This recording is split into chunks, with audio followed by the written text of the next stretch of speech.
déjà réfléchi quand je commence à écrire. Je vous dirais, c'est sûr que ça dépend. Quand on écrit à deux, c'est vraiment primordial parce que si notre idée n'est pas déjà faite, c'est vraiment difficile d'écrire sans avoir nécessairement la partie de l'autre. Ça varie, mais généralement, j'ai la mauvaise habitude, je pense, de laisser mijoter mon texte très longtemps dans ma tête. Ce qui fait que quand je commence vraiment à l'écrire, souvent, je vais savoir où je m'en vais, puis c'est sûr qu'il y a toujours une place à l'improvisation, sur le coup, l'inspiration. Je pense que parce que je suis un journaliste et un écrivain, j'ai une façon d'écrire qui est très structurée, très planifiée. Je connais le début, le milieu et la fin avant d'écrire le premier mot.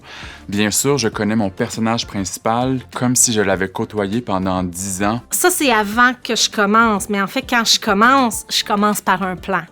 Quand je commence, je m'assois, puis là, je peux passer, écoute, 1 semaine, 2 semaines devant une feuille. Des fois, là, 1 journée de temps, la feuille est blanche. Mais mine de rien, toute l'histoire dans ce temps-là est en train de se placer. Puis là, j'écris les grandes lignes. Puis après ça, là, je vais travailler le plan encore plus. Puis habituellement, quand mon plan est fait, après ça, j'écris, ça me prend 1 mois, là, puis le livre est écrit parce que je l'ai tellement réfléchi que ça y va tout seul après. Des fois, je sais pas vraiment réfléchir. Je peux avoir juste une idée générale du thème que je veux essayer d'aborder.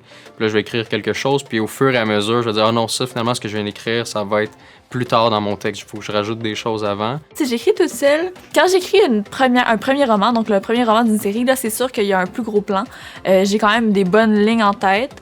Mais si je suis rendue au 2e tome, je connais quand même bien mes personnages, je connais un petit peu où je m'en vais. Je suis pas obligée d'avoir un plan tout établi de tous les chapitres. Je peux me laisser un peu plus aller guider dans l'écriture. Ça me demande pas une énorme réflexion, c'est juste quelque chose d'extrêmement instinctif, naturel. J'ai des fois l'impression d'être juste un messager d'une histoire. C'est comme si tout existait déjà. Il faut juste que je tourne mes yeux, puis qu'ensuite je m'assois pour l'écrire.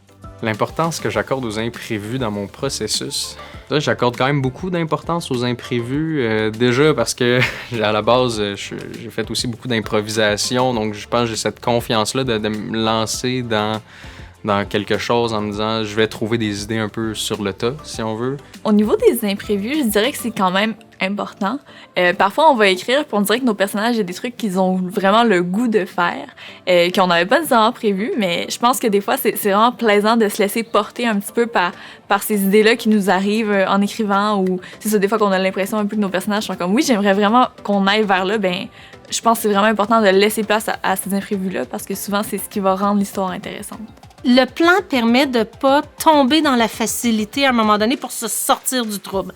Par contre, je vais inventer des nouvelles péripéties au fur et à mesure. Fait que je te dirais que mon plan va changer presque de 50% au fur et à mesure que j'écris.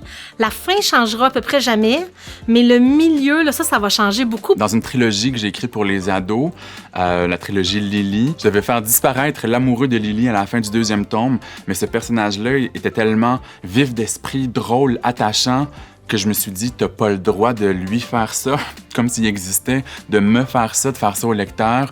Et j'ai changé complètement le tome 3. Donc, j'ai changé ça avant de faire mon plan détaillé et d'écrire le tome 3.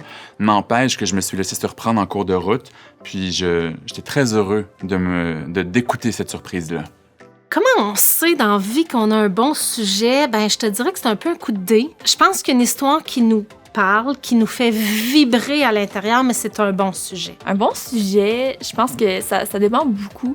Pour moi, un bon sujet, c'est un sujet que tu connais bien, ou si tu ne le connais pas, c'est un sujet sur lequel tu vas beaucoup te renseigner. Plus tu en connais sur ce que tu écris, plus c'est facile. Parce que si tu n'as vraiment aucune idée du sujet puis que c'est très flou pour toi, ça va être vraiment, vraiment difficile de bien exprimer en fait ce que tu veux apporter dans l'histoire. Un bon sujet, c'est quelque chose qui est original ou une façon d'aborder un sujet qui est jamais vu. C'est de mettre ses couleurs dans un sujet, de mettre un personnage dans un contexte différent, mais toujours le souci de l'originalité. J'ai fait un guide pratique sur la dyslexie et la dysorthographie. J'ai travaillé 2 ans et demi sur ces livres-là pour aider les parents, les enseignants, les orthopédagogues. Mais moi, j'ai 2 fils qui sont dyslexiques et dysorthographiques. Fait que ce sujet-là, il me touchait. Je savais quoi dire. Je dirais qu'un bon sujet, c'est n'importe quoi qui parle à l'auteur. Dès que c'est quelque chose qui, pour la personne qui écrit, c'est important, je pense que c'est un bon sujet. Là. Il n'y a pas de pas vraiment de mauvais sujets. Il y a des mauvaises façons peut-être d'aborder des sujets, mais je pense pas qu'il y a des mauvais sujets. Donc, je dirais que tout est un bon sujet. C'est moins dans la thématique que de façon globale, ton histoire. Est-ce qu'on a un peu l'impression de l'avoir déjà lu, déjà entendu? Si oui, fais autre chose. Il n'y a pas de bon ou de mauvais sujets. Il y a juste des sujets qui te conviennent. Il faut que ça te corresponde.